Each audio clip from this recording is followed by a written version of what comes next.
Cerita novel romantis terbaru. Terjebak dendam sang mafia zalim. Bab 17. Berhasil dirobek. Terlihat jelas saat ini, semua para pelayan pun terkejut memandangi Siva yang kini sudah jauh beda penampilannya dari saat pertama tadi mereka berangkat. "Ada apa denganmu, Nona?" tanya Bibi Mira. Siva hanya mampu menggeleng kepala pelan. "Ayo masuk, aku akan mengobati lukamu," sahut Lisa. "Kau melakukan kesalahan lagi pada Tuan Jason?" tanya Fanny yang melihat borgol melingkar di tangan gadis itu. Bibi Mira dan Lisa pun ikut menunggu jawaban dari Siva. "Maafkan aku," jawab Siva pelan. "Sudah aku katakan jika jangan membuat kesalahan pada Tuan. Kau tidak tahu saja jika kami yang akan menerima imbas dari kesalahanmu itu." Fanny peringat Lisa.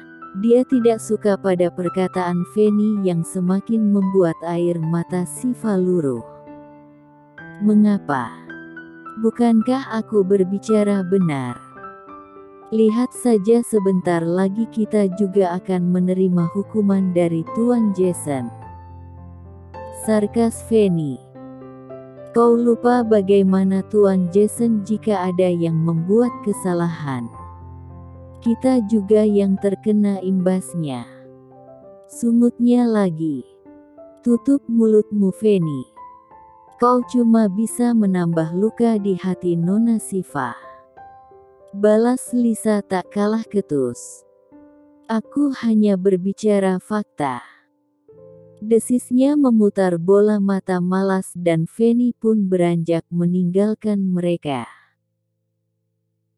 Ruangan bernuansa merah dan hitam sudah dihias sedemikian rupa. Kelopak bunga mawar sengaja ditabur di atas tempat tidur. Lilin-lilin dinyalakan di setiap sudut ruangan tersebut. Pancaran lampu tidak dihidupkan dan dibiarkan temaram. Setelah dirasa cukup, barulah pelayan yang berada di ruangan tersebut diminta keluar oleh Jason. Senyuman pria itu menunjukkan seringaian licik. Malam ini akan menjadi malam hukuman penuh momen untuk Siva. Jason benar-benar sudah tidak bisa terbendung untuk melihat wajah Siva merintih kesakitan, dan itulah. Beginilah dunia seorang Jason bekerja. Jika ada pengkhianat yang mengkhianatinya, maka Jason tak segan-segan bertindak kepada orang tersebut. Dan jika seorang gadis yang berani menantangnya, maka akan berakhir dengan cara tok, tok, tok. "Tuan, saya harus bicara dengan Anda," sergah Andril dengan raut muka gelisah.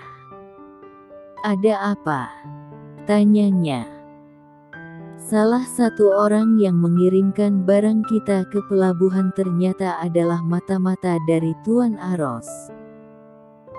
Sebanyak 3 orang yang saat ini berhasil diamankan oleh Mito dan Troy.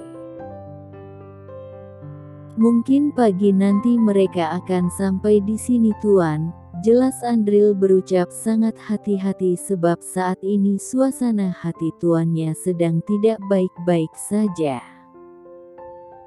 Masalah dengan Siva saja belum ketemu titik terangnya dan sekarang muncul masalah baru. Siapa yang berani mengkhianatinya Jason? "Kurung mereka di ruangan bawah tanah. Aku sendiri yang akan menembus kepalanya," ujar Jason dengan sorot mata yang sangat tajam. "Baik, Tuan. Saya malam ini tidak akan tidur untuk menunggu kedatangan mereka." "Tidak. Lebih baik kau tidur karena besok pagi kau harus menggantikanku bertemu dengan Tuan Burhan," tekan pria itu. Memang besok pagi adalah jadwal meeting dengan Tuan Burhan mengenai sejumlah barang yang harus dikirim oleh perusahaan milik Jason. Baiklah Tuan. Kalau begitu saya pamit ke ruangan saya, ucap Andril yang sesekali melirik ke dalam kamar. Andril hanya bisa menghembuskan nafas panjang ketika tahu apa yang akan dilakukan oleh tuannya sebentar lagi kepada Nona Siva. Semoga kau akan baik-baik saja, Nona, batin Andril dalam hati sebelum akhirnya dia melenggang pergi. Jason kembali masuk ke dalam kamar, melepas kemeja yang dia gunakan, dan malam yang indah. Gumam Jason terkekeh pelan. Tidak lama setelah itu suara pintu diketuk pelan oleh seseorang dari luar. Jason yang mendengarnya pun langsung mematikan cerutu yang dia pegang, kemudian berjalan mendekati pintu. Ceklek. Siva membelalak lebar begitu melihat tubuh atletis milik Jason. Otot-otot kekar yang tidak ditutupi oleh kain sedikit pun. Pria itu menyunggingkan mulutnya setelah tahu kemana arah pandang mata Siva. Masuk, perintahnya. Perlahan gadis itu masuk ke dalam kamar. Pikirannya saat ini sudah kemana-mana meskipun Siva masih berusaha berpositif thinking. Hal pertama yang Siva lihat adalah keindahan kamar yang tampak ingin dimanjakan. Berbaringlah, ucap Jason dengan suara serak.